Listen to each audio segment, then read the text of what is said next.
Hello. आज मी बनवणार आहे दही भात. त्याला आमच्याकडे आंबट भात असंही म्हणतात, तर काही जण त्याला कर्ड राईस असं म्हणतात. सो मी बाप्पाच्या महाप्रसादामध्ये तर हा भात नेहमी करते. सो प्लीज ही रेसिपी जी आहे ती शेवटपर्यंत नक्की बघा आणि आवडले तर लाईक करा आणि कमेंट करून सांगा तुम्हाला कशी वाटली रेसिपी. सो आपण चला करूया रेसिपी. इथे मी घेतला आहे इंद्रायणीचा तांदूळ, जो की मी शिजवून घेतलेला आहे आणि नंतर थंड करून त्यामध्ये दही मिक्स केलेलं आहे. 1 वाटी दही मिक्स केलेलं आहे त्यामध्ये छान. आणि दुसरीकडे ना मस्त असं फोडणीसाठी तेल गरम करून त्यामध्ये जिरे, थोडीशी कढीपत्ता आणि हरभरा डाळ 1 चमचा, उडीद डाळ 1 चमचा आणि एक बारीक हिरवी मिरचीसुद्धा घातलेली आहे कट करून. आणि त्यानंतर त्यामध्ये फोडणीसाठी असे मस्त 2 लाल मिरच्यासुद्धा घातलेल्या आहेत.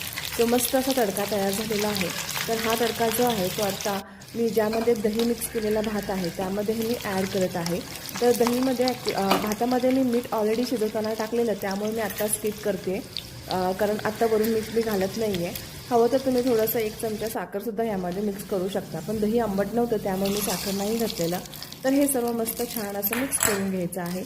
तर खूप छान होते, कारण त्यामध्ये त्या डाळींचासुद्धा फ्लेवर होतो आणि मिरचीचासुद्धा फ्लेवर छान येतो आणि मस्त असा चटपटीत राईस तयार होतो. तर आवडली तर लाईक करा, शेअर करा आणि सबस्क्राईब करा.